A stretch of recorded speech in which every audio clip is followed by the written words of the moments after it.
is Guardian Radio 96.9 FM. Fresh news, smart talk, all day. The views and opinions of the hosts and guests are their own and do not necessarily reflect the position of the management and staff of Guardian Network.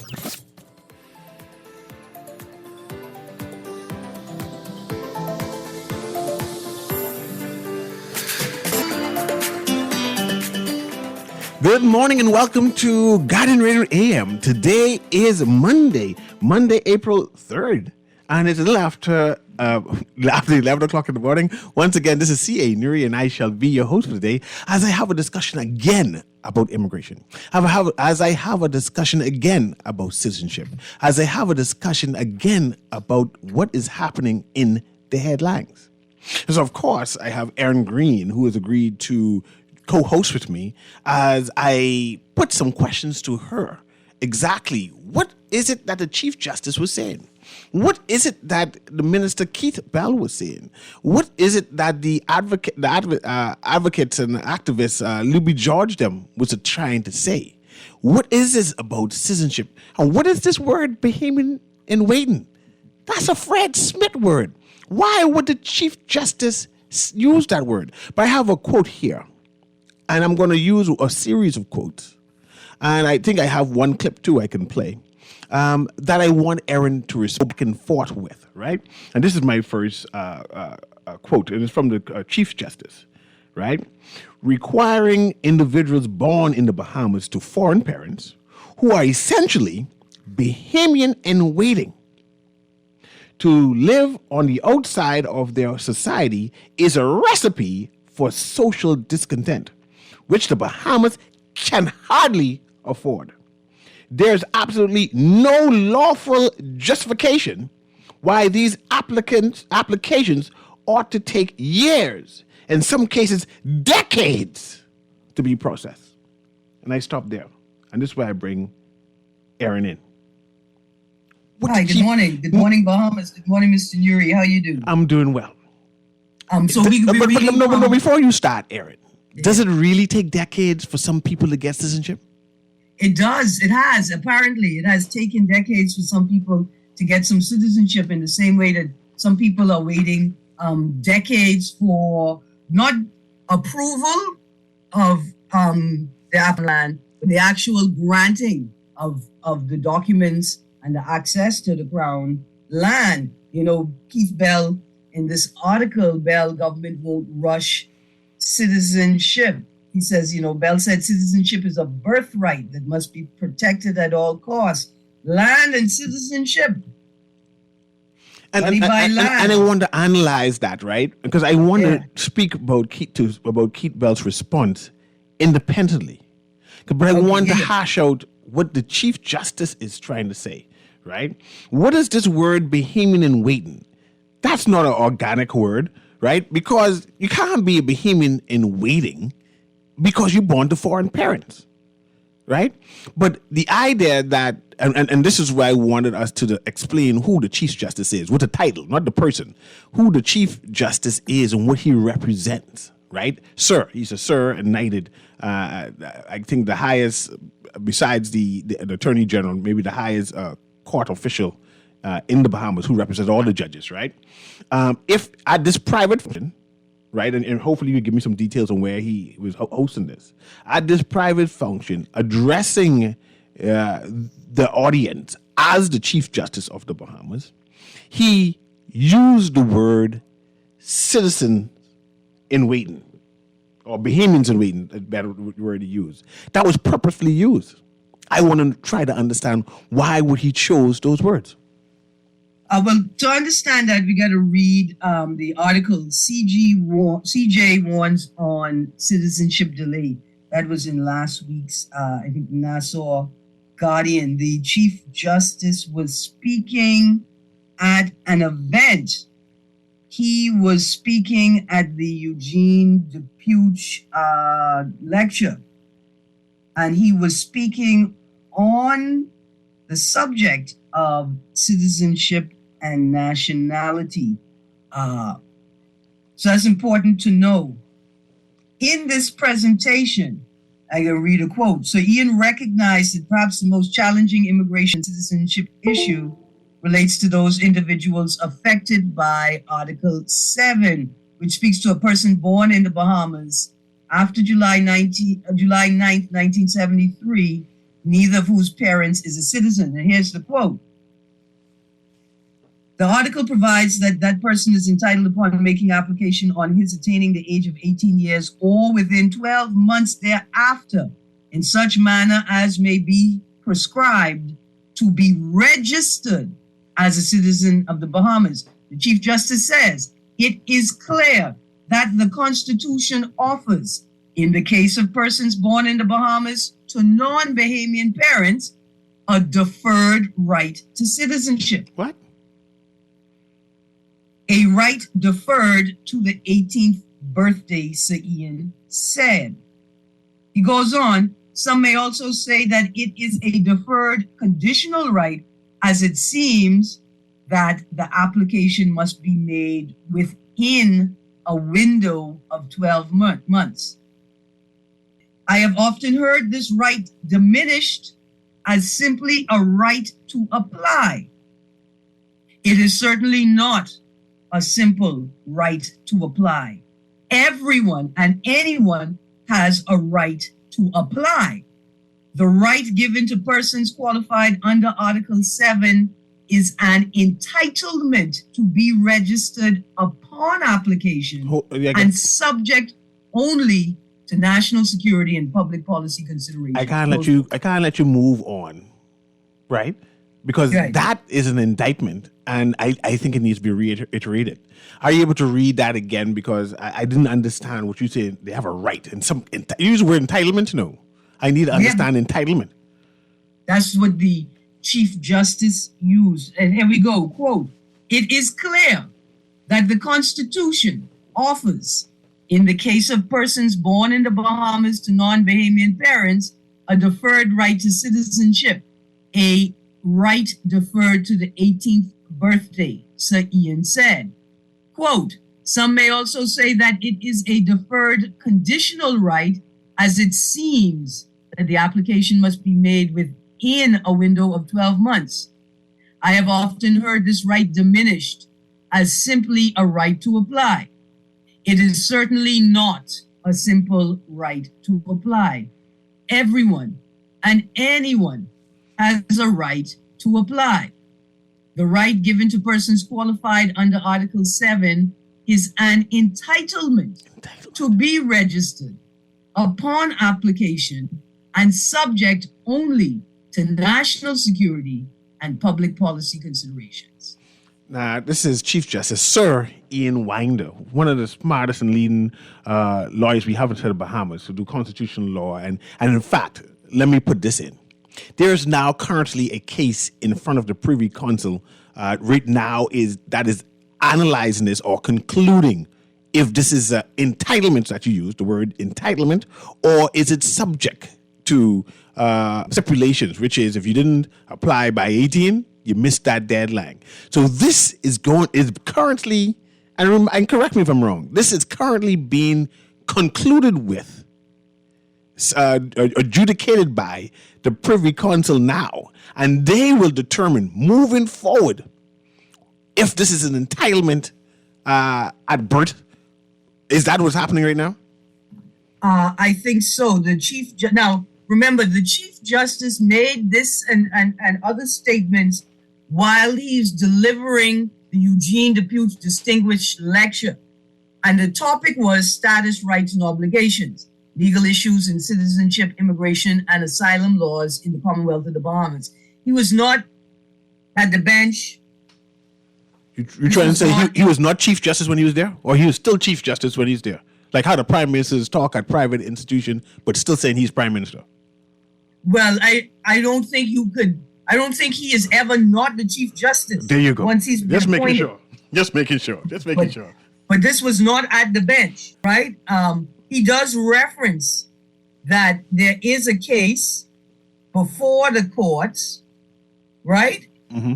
And so I'm just looking for that particular quote. It's such a long article. While you read while you read that and try to find that for us, right? I have a caller here. And I want to let the caller explain how he wants to engage us. And if you can, quickly scan that so we can get that onto the records too. Go ahead, caller. Can you hear me? Caller, can you hear me? Go ahead again. No, there's the caller isn't going through. So I will continue, right? I found it. No, I you found it. See, look how God is. Go ahead and read that part. So low in the article, he also highlighted the pending challenge to the interpretation of Article 6 of the Constitution.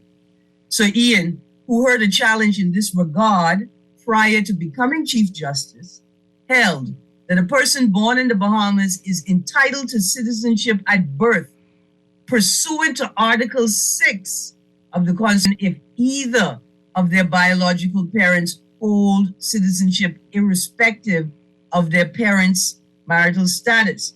The case was recently heard before the Privy Council, which has not yet ruled. And I think that is the case that you're referring to. Yes. I have a text here saying these Bahamians in waiting are also competing on the Bahamas Carifta team, and they want to know how many. And I know if that's necessarily true. It can't be no Bahamian waiting on the Bahamian official team. But that's just me being trapsy. Let's go back to this caller again. Producer, patch that caller through. Caller, can you hear me? Hello. Hello, go ahead. Good morning, Mr. Newry. How you doing? Good morning. And Miss Green. I'm a little confused. Can I ask this particular question now? Go ahead, ask your question, man. Okay. Let's get this scenario. Mommy is in the Bahamas. Mommy is an illegal immigrant. Daddy is in the Bahamas. Daddy is an illegal immigrant. Baby is born in the Bahamas to illegal immigrants. Is the baby a Bahamian in waiting? Yes. Until the baby gets 18? Yes. So when the baby in waiting reach 18, they have the right to apply. No, they have the right to determine if they want the citizenship or if they want the citizenship of another country, because they can only have one. It's not a right to apply. Okay, before I get cut off, let me ask this question. So, mommy and daddy have the right to be here until the baby is 18? No. So, what we do with mommy and daddy for 18 years? What we are doing with mommy and daddy for 18 years? We don't seem to be doing nothing because more here now than ever before. That's a different issue. What is the issue? I mean, we seem to be saying one thing that we having a specific conversation about citizenship and individuals' right to have the state convey citizenship to their child. We're not talking about how people got here, what they doing here, how you feel about them, or how I feel about them. We're talking specifically trying to get a sense of what the Constitution requires of us when we encounter this particular situation. But there you go. I see you have another call telephone there. Go ahead, caller. Can you hear me? Morning, CA. How you doing? I'm doing well, man. Go ahead. Yeah, I'm trying to get an understanding to exactly what the Chief Justice was talking about. Go ahead. Because he definitely was quoting Article 7 of the Constitution, which happens to be the supreme law. You know, anytime you have someone born in the Bahamas to foreign parents before 1973, there are some things that you must satisfy in our Constitution. One, you must be born in the Bahamas. One, you must renounce, which is most important. You must renounce. And according to the Haitian Constitution, you would have they don't renounce no more. No. That's a mistake. But I got to correct that part. Now that you know that's wrong, but I'll correct it and let you know. It's no such thing. What you saying? Yeah? They can renounce their citizenship. You cannot renounce. No, I'm telling you now. 17 countries on the planet. And I'm telling you now, they can renounce. That they have a new law and they can renounce. Yes, they changed it. No, they changed it to renounce. But nonetheless, we know that there. But caller. You are aware that there are Haitians who have renounced their citizenship and are now Americans. You are quite aware that there are Haitians who have renounced their. Hold on. I just want to say yes or no. You are quite aware that there are Haitians who have renounced their citizenship and are now Canadians. You are quite aware that there are Haitians who have renounced their citizenship and now South Americans, and so on and so on. So I hear what you're saying, but we know across the world that it's different, that it is not so. So why continue to say something that you just clearly there's evidence that... Because there are 17 countries on the planet. 17 countries who cannot renounce. Haiti is one of them since 2012. Prior to that, they would have had to go to Haiti to renounce, not to the Minister of Immigration in the Bahamas. But they don't go to Haiti to renounce. They have an embassy. They have an embassy right here that is Haiti. You cannot do it at the embassy. But they have been doing it. They have been doing it at the embassy for decades. Yeah, that doesn't make it right. It makes it right under the Haitian Constitution and our Constitution. But right now, let's be real. I mean, I'm only trying to get a sense of it. Not because we are here opposing views, it means then now that, we are different. Just bear with me. The Bahamas Constitution does not give credence to dual citizenship. Okay. You're a Bahamian. But if you are born to, if your parents are foreigners, you take on the nationality of your parents. Okay. You follow? So what the Chief Justice was doing, he is marrying a portion of the Constitution and a portion of the nationality law into himself. You cannot do that. Well, the Constitution trumps everything. If you read the entire article of 7, you will see where the Chief Justice erred in law. But the good thing about this is the Privy Council is about to rule on this. And when the Privy Council rule on it, all of our opinions doesn't matter anymore. Because the law will be the law. No. The case is not... Jane Rooney case, you will see where the Privy Council has already ruled. As you know. And when Fred Smith left the Privy Council, he was asking if for Jane Rooney, the same man who he said was born in the is a Bahamian, he was asking if they can give him a work permit. Read the case. And what I'll do is follow up. But as you know... Let's read, Mr. Newry, let me read Article 7. Okay, go ahead. The entire. Let me read it. 7.1. A person born in the Bahamas after the 9th of July 1970 is the citizen of the Bahamas shall be entitled upon making application on his attaining the age of 18 years or within 12 months thereafter, in such manner as may be prescribed, to be registered as a citizen of the Bahamas, provided that if he is a citizen of some other country other than the Bahamas, he shall not be entitled to be registered as a citizen of the Bahamas under this article unless he renounces his citizenship of that other country, takes the oath of allegiance, and makes and registers such declaration of his intentions concerning residence as may be prescribed.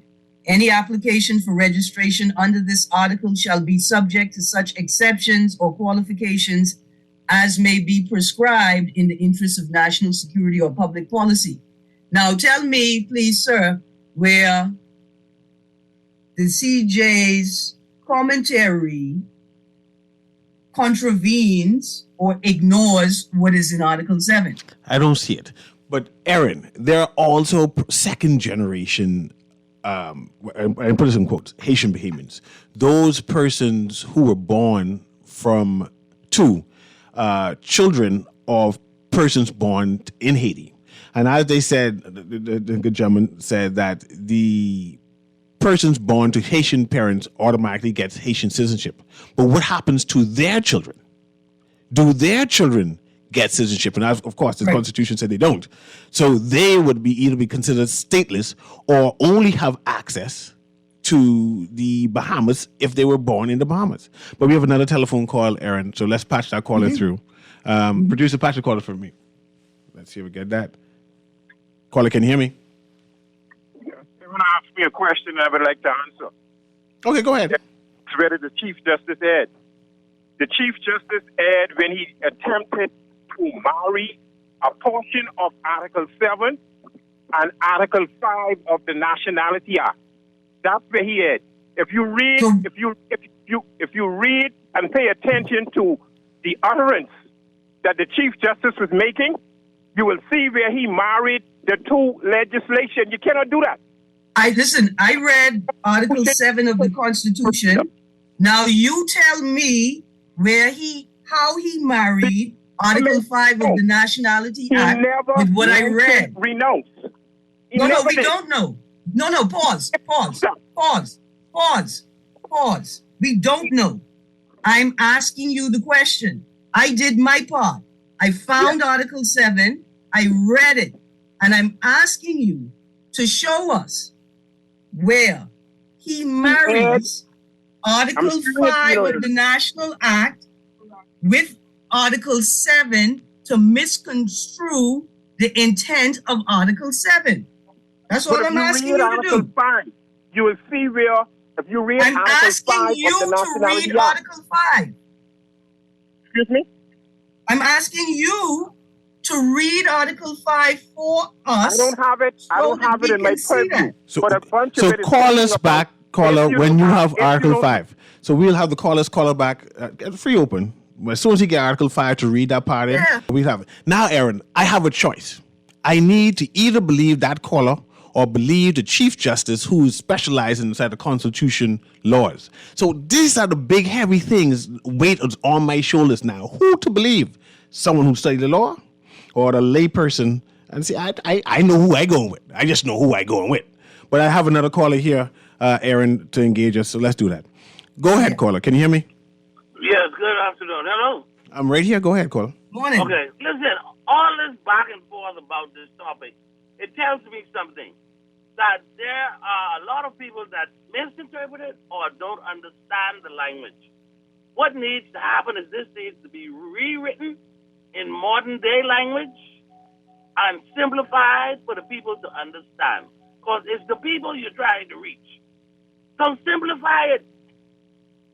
I don't see what's wrong with simplifying it for a high school graduate to understand, or a person that went to school to understand this thing. Because every time we have this topic, it's a bunch of people mixed up. It's mixed up to tell us something. Dear caller, I got 10 copies of the Layman's Constitution put together by Keisha Ellis Hunt with the assistance of local legal professionals. Mr. Newry, we're going to have to, I got to put my hand on them and give it away free. I got to get them away. Miss, I'm supposed to be selling them, but I'm going to have to pay for them so that I could get them away because the caller is spot on, right? And that's why we're trying to have the conversations. We're trying to have the conversation so people could familiarize themselves with the language and the concepts. So when we have these bigger conversations, they could plug in and understand what's being said. I have another caller here. I wanted to play the clip now of Keith Bell, but I wait till the producer come right back because Mr. Keith Bell responded, and I don't think that his response was adequate. And basically, and I think I might have the written version of it to read inside the conversation. You mean the article, Bell government won't rush citizenship approvals? Yes, but I wanted to play the voice copy of it to the written part. But let me patch the caller through first. Go ahead, caller. Can you hear me? Yeah, good morning, Mr. Newry. Good morning, Ms. Green. Good morning. Morning. I listened to the rhetorics just a while ago, right? And so the gentleman, the question is not whether people understand the Constitution. The question is the ambiguity. And then another question is, how could a legal document embrace illegality? Those are the pertinent questions as far as citizenship. Another thing for me is the swearing allegiance to the country, taking oaths and swearing allegiance to the Bahamas. These are the things I have with people being naturalized, So then, if you breach, or if you show me evidence of your lack of allegiance for the country that you're supposed to be living in, then that's grounds to have your papers retracted and to be deported. You see, we're not looking at this demographically. All right, let's say, for the government to blindly say, give all people born here citizenship. That's automatically an insult to the Bahamian people because Mr. Bell says scrutiny, which I agree with, but I hope he's not saying one thing and doing the next. But then the question then becomes, what about the data showing how much people are, or what they call organic, which all of us are organic, every human is organic, but that's the term they use, so to speak, like how much Bahamians are here versus how much migrants are here, and then going on that. Now, people who born here with Haitian mother and Bahamian father, and vice versa, it should be given citizenship. But what I'm saying is, with two Haitian parents, it has to be scrutiny because the Gene Rooney case highlights this with the submission of fraudulent documents. The government knows that fraudulent documents are being forwarded in order to obtain legitimate documents, right? Now, the question is, if Haiti is in so much chaos, where are they getting these documents from? And then the question then becomes, why has no citizenship being retracted? Then another question is, why is the government still giving out citizenship when they don't have the demographics as to how much of them is versus us? They're just blindly granting citizenship, and the people who were not even born here. When I live in 52. Here's another question. Everywhere, come on, man. There's got to be some kind of control, man. Let's respond to that. Listen, 52. I with you, right? I with you. I appreciate Keith Bell's statements, prioritizing citizenship, right? Talking about all of the work that must take place in the process of vetting and scrutinizing the candidates for citizenship. But why would you shift the burden, right, of resolving the problem on the candidate and not on your state systems that have failed? Why do I have to go in for a second or a third e-passport? Why do I have to go and look for affidavits from people who died 20 years ago because the state can't maintain the integrity of its own agencies? Why should that burden be placed not just on the candidate, but on the candidate for citizenship? Surely, if there is malfeasance or corruption taking place, the burden is on the government to tighten up its systems and ensure the integrity of its systems. So even if fraudulent documents are coming out of Haiti, right? Surely the integrity of our systems would prevent those fraudulent documents being able to be used. And Aaron, I have that quote right now, so we're going to have the producer play that. So let's get this 30 seconds in. This is from Our Witness News. Go ahead there, producer.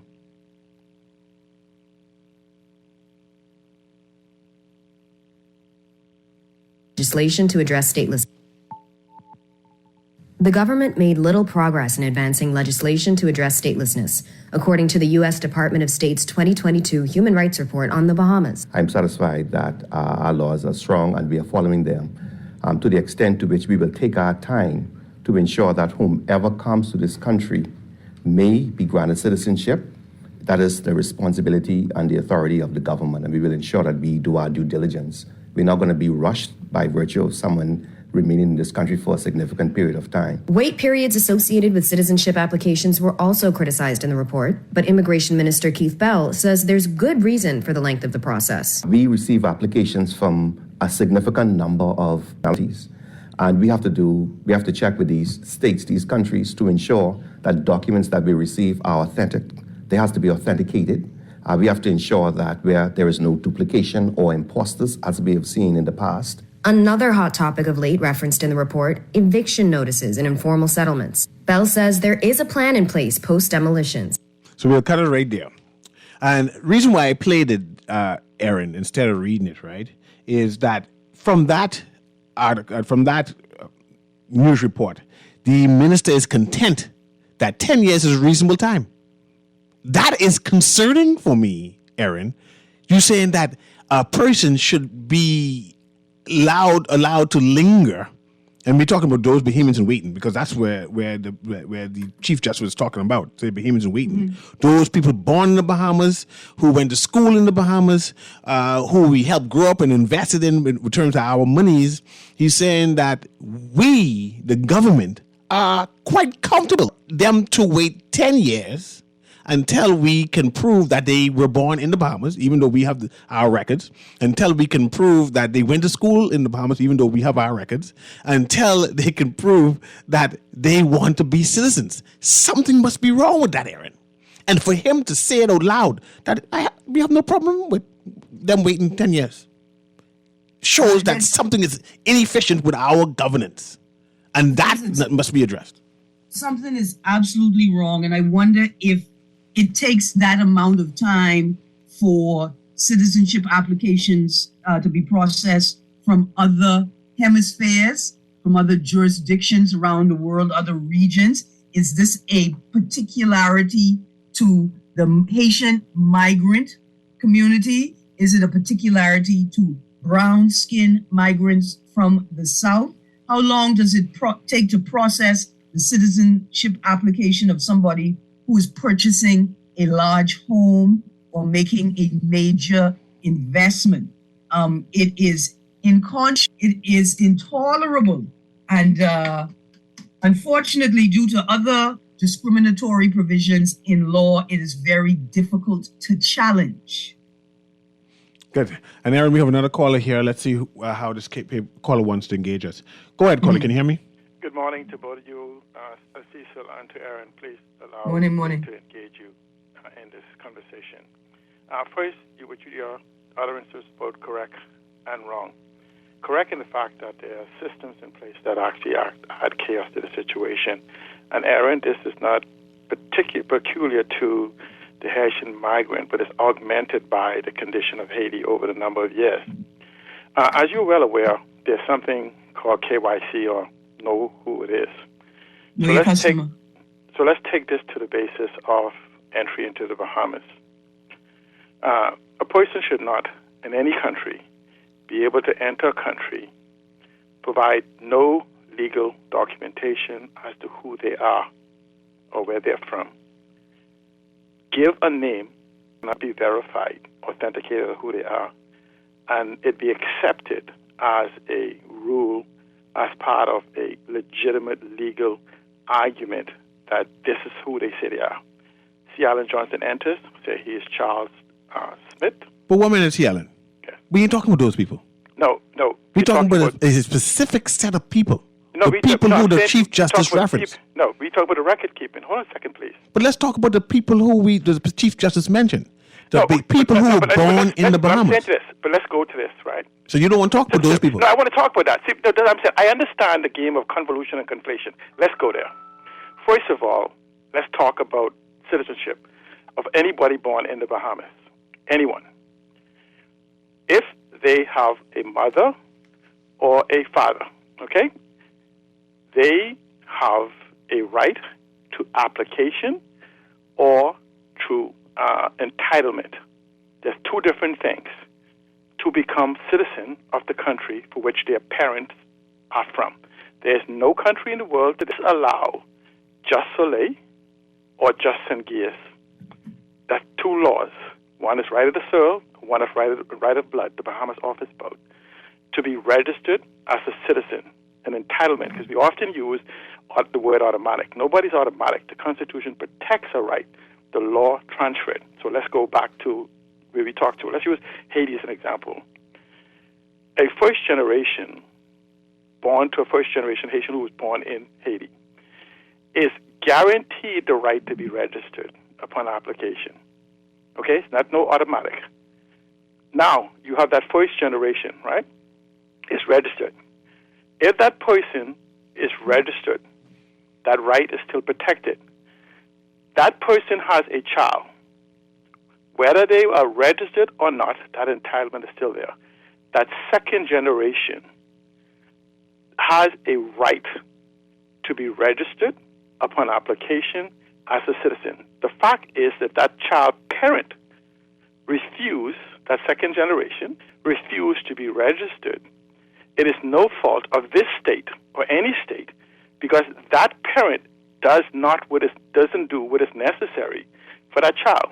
And that cascades down to third generation, fourth generation, fifth generation, which then brings you to a complete conversation on Bahamian citizenship, because this is what we're talking about in context. So this argument about statelessness would have to show me in law in the country they're coming from, right, that it disallows second, third, fourth, fifth generation to be registered as citizenship. We can't argue that my parent did not do what was legal. And as but such, it doesn't matter.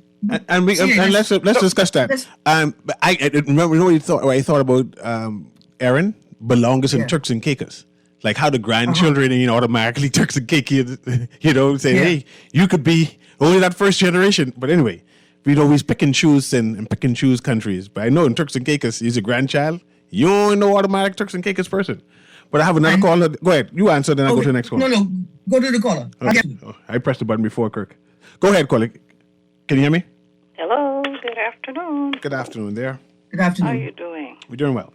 This Mr. Newry? This is Newry. Right. Okay. Yeah, I'm listening to your show. So you're saying it's concerning that the minister is saying that it takes 10 years to get persons regularized in the country? Persons born in the Bahamas in particular. Yeah, but why is that concerning to you? Because the thing is, we seem to be a country who prioritize the needs of other persons other than the needs of the own native people here. Why? You know what should be concerning? Mm-hmm. The fact that they haven't said if you are of, other heritage, the country of the Haiti background, and your parents came here illegally just to have you here to look for citizenship status, that's going to be ousted, and you will not be able to get citizenship because we're not curbing the problem by encouraging what you are suggesting, hurrying up to give them papers right away. And I hear you, caller. My issue is I only going by based on our opinions do not matter. It's what the Constitution said they are entitled to. Now, if you don't like the Constitution, we can change it. Yeah, if that's what, because we need constitutional reform. In some countries, it's a longer wait period, 20 and 40 years. I'm not sure which country that is, but if it is changed in the Constitution, then we'll be arguing that point. But until it's changed, let's argue and protect our Constitution, the highest court in law in the land, which says they are entitled to it, and they should be granted to them. And you might be vexed at it, but the idea that but what I'm saying, I understand you, but what I'm saying to you, why is it? And I always wonder, these talk show hosts find it a need. I know it should be, you want to have these hot topic conversations, but what about highlighting the needs of the Bahamian citizens who are suffering right here? What about having topics on educated Bahamian citizens who educated themselves, a lot went off to school and can't come back because there's no availability of job for them, or no the right amount of salary isn't being rendered to them. Have topics about that too. That's important, Mr. Newry. Yes, definitely important. And what I'll do is make space for you and persons like that to come on air and talk about that. So I'll definitely commit to that. That's good? Oh, Lord. Oh, sure. No problem, Mr. Newry. Have a wonderful afternoon. You too, ma'am. Thanks very much. Okay. We have another caller there, Aaron. Go ahead, produce.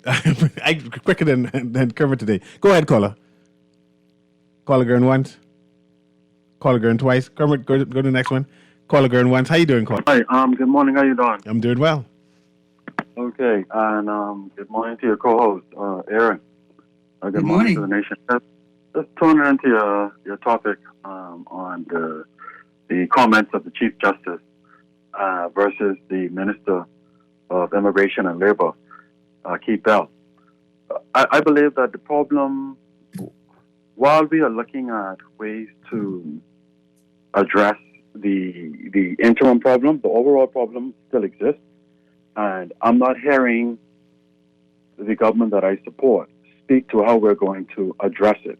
I believe that in the interim, there are still situations that the Chief Justice spoke to Ian Winder, that are continuing to exist, and new situations that are being added on to the old situations. And we are having a challenge as it stands, remedying the existing situations, and the only way that we can remedy other situations adding on problem is by addressing the Constitution. We need that constitutional referendum in order to close the loopholes and the gaps that exist, the ambiguity that exists in the Constitution. I need to hear my government speak to that matter and how we are going to decisively close those loopholes through the Constitution, because as we look at ongoing matters in the court system, whether the Supreme Court, appeals court, or whether at the Privy Council, we still have that gap. We still have that ambiguity. We still have the problem that exists that allows for a continual increase in the amount of problems that we will experience along the lines of immigration because of the Constitution. And so we need that constitutional referendum, and we need that post-haste while we look at addressing the matters that are working their way to the courts, inclusive of the Privy Council. Thank you for the opportunity. My pleasure. Thanks very much. And you see the word about amending the Constitution and enforcing the Constitution again, Aaron? Mm-hmm. Yeah. So clearly that there is a need, or Bahamians are calling for constitutional reform. I don't know if we trust Bahamians now to vote on referendums, because they always go contrary. I mean, look where you're going. I don't know if I trust politicians to frame and hold referendums. I can be honest, because it's like when you supposed to be putting together a birthday party for somebody, but you forget it ain't your birthday and it ain't your birthday party and it ain't what you like, it's what the other person like. Yeah, it's kind of like that. I don't know if I trust my government to host another referendum, but I wanted to respond to a couple of things the callers said just quickly. C. Allen Johnson, statelessness is possible, and you can't say because a person's parents didn't do the right thing, that child is now subjected to the penalty applied to the parents. The Constitution sees people as individuals. When it's a minor, there are specific provisions or instructions on how that minor is to be treated, right? Separate from an adult. I wanted to, the caller asked you, why is it so concerning? Right? Why is it so concerning that it takes 10 years for citizenship to be granted? It's not that it takes 10 years, it's that it doesn't take 10 years across the board. The different types of citizenship and status can be gained by different people at different rates, right?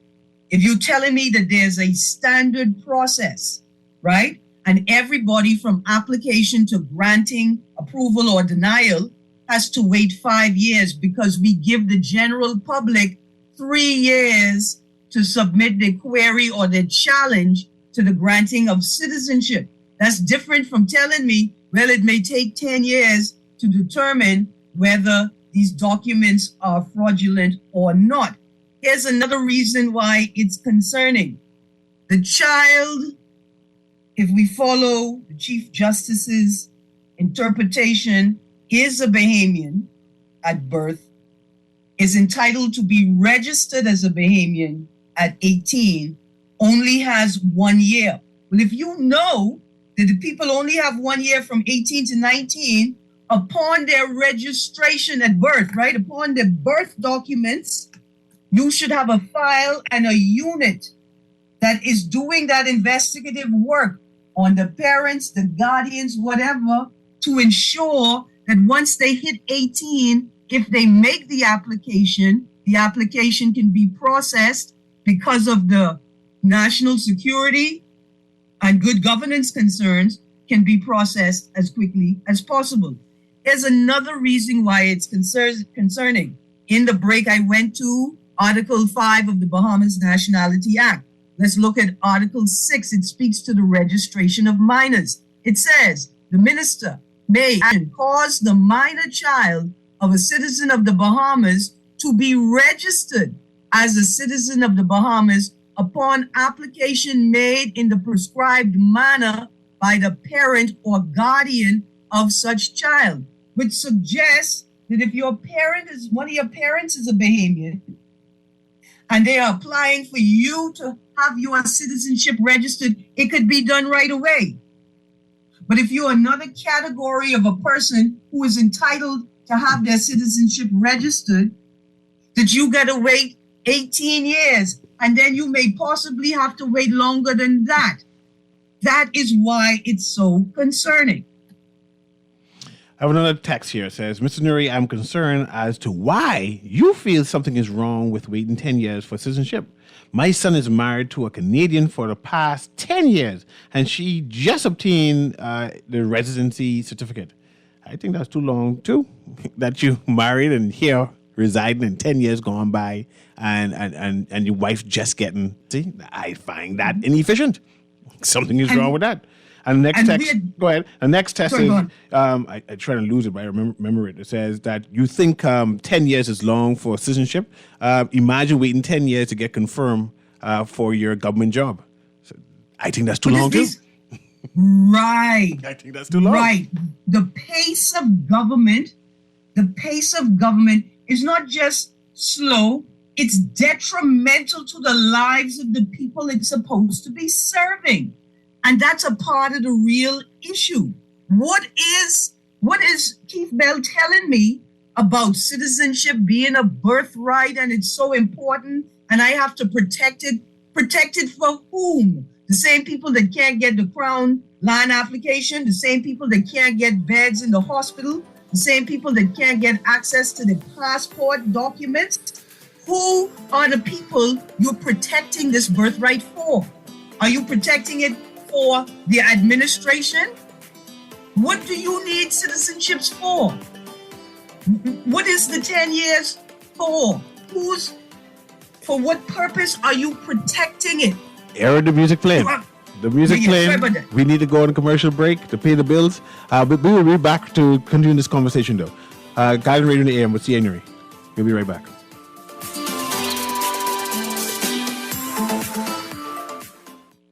Easter is right around the corner, and the Nassau Guardian is partnering with the Easter Bunny to give something special to you. Would you like to give your child an Easter basket filled to the brim with chocolate bunnies, surprise eggs, gift certificates, and more? Then you should enter your child into the Nassau Guardian's Easter Coloring Contest. There are 3 different categories: 5 to 6, 7 to 9, and 10 to 13. Deadline for entry is Monday, April 3rd at 4 p.m. Purchase your copy of the Nassau Guardian to get your Easter Coloring Contest sign-up form and let your children color away and win one of 3 baskets filled to the brim with Easter goodies from the Nassau Guardian. The Nassau Guardian's Easter Coloring Contest. For more information, call 302-2370. Well done, Easter Bunnies. Good job. Every Thursday until April 6th between 5 and 6 p.m. is Comp Days. Follow us and like our Facebook page, 50th Carifta 2023. Then keep a lookout for our team and get a chance to win a golden ticket and many, many more giveaways for the 50th Carifta Games 2023. For more details, email info@carifta50.com or call 808-GOLD. Vaccines protect those we love the most, our children and our grandchildren. I vaccinated my children to protect them.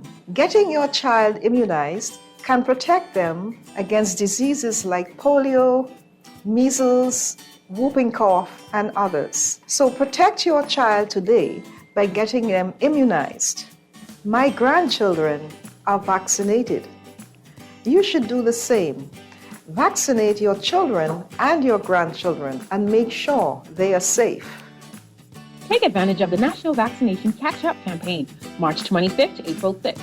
Visit your nearest clinic weekdays between 8 a.m. and 7 p.m. On Saturday, March 25th, visit us at the Red Cross, 10 a.m. to 2 p.m. And on Saturday, April 1st, 10 a.m. to 2 p.m., we'll be at the Mall at Marathon. COVID-19 vaccines are also available at all locations. This message is brought to you by PAHO WHO, the Ministry of Health and Wellness, and USAID.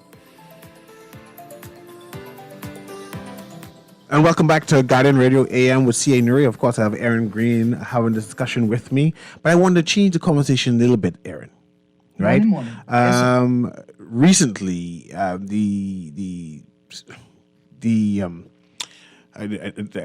Clint Watson, the media person for the government, right? Press secretary.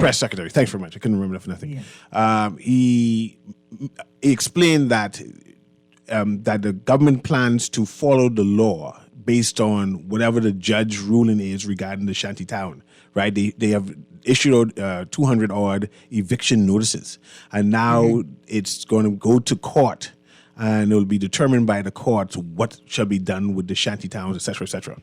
My question to you now is, what if the court rules that you shanty town? What does that mean for the Bahamas? Okay. Because he said they're waiting on the court ruling, they will follow the law based on whatever the court rules on the individual houses. What happens if the court said, no, this house, they're allowed to stay here? Do we just ignore it? and then we move on? Is that the plan? They didn't enunciate any plan B.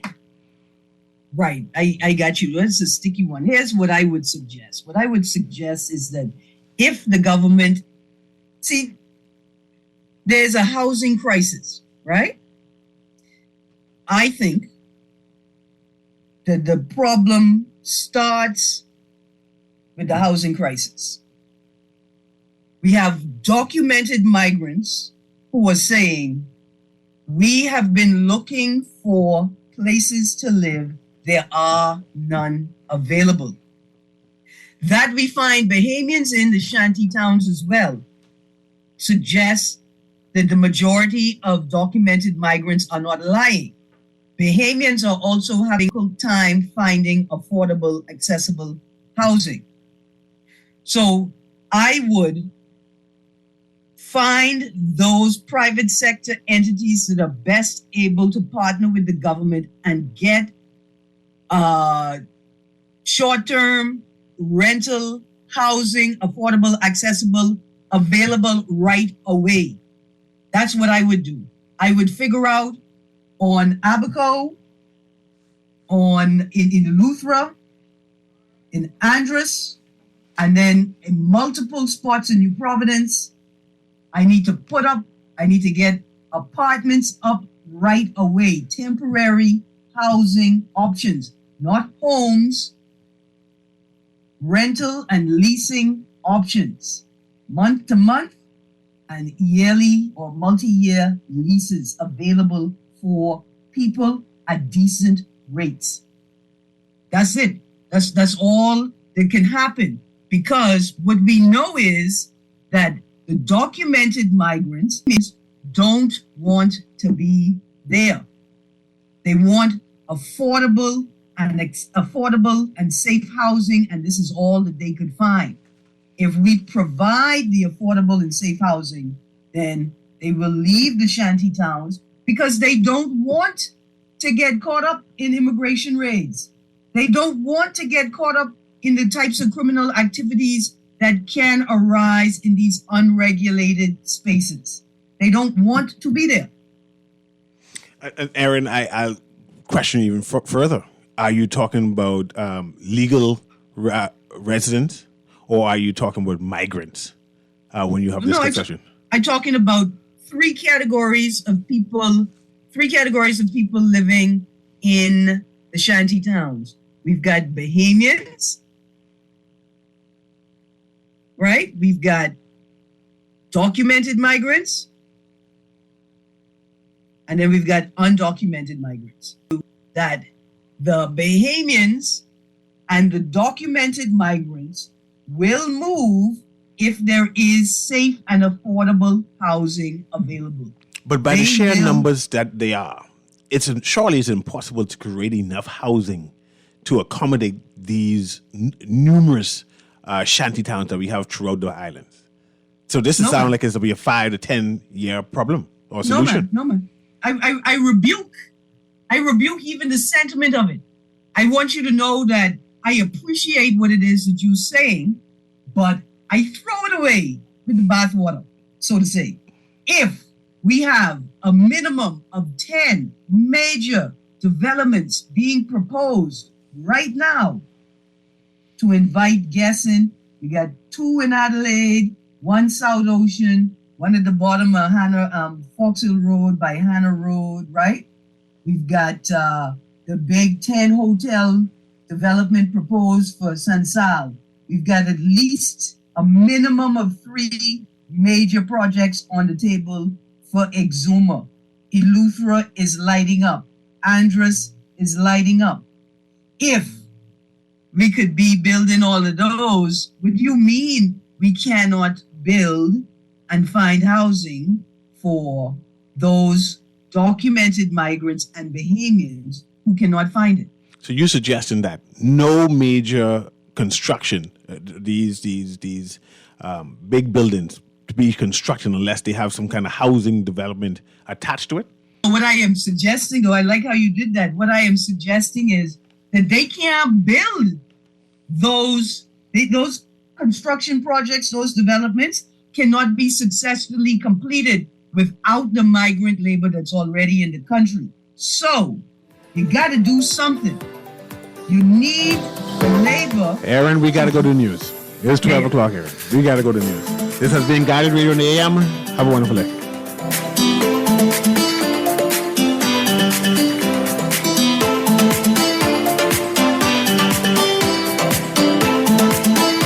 This is Guardian Radio 96.9 FM, Nassau, Bahamas.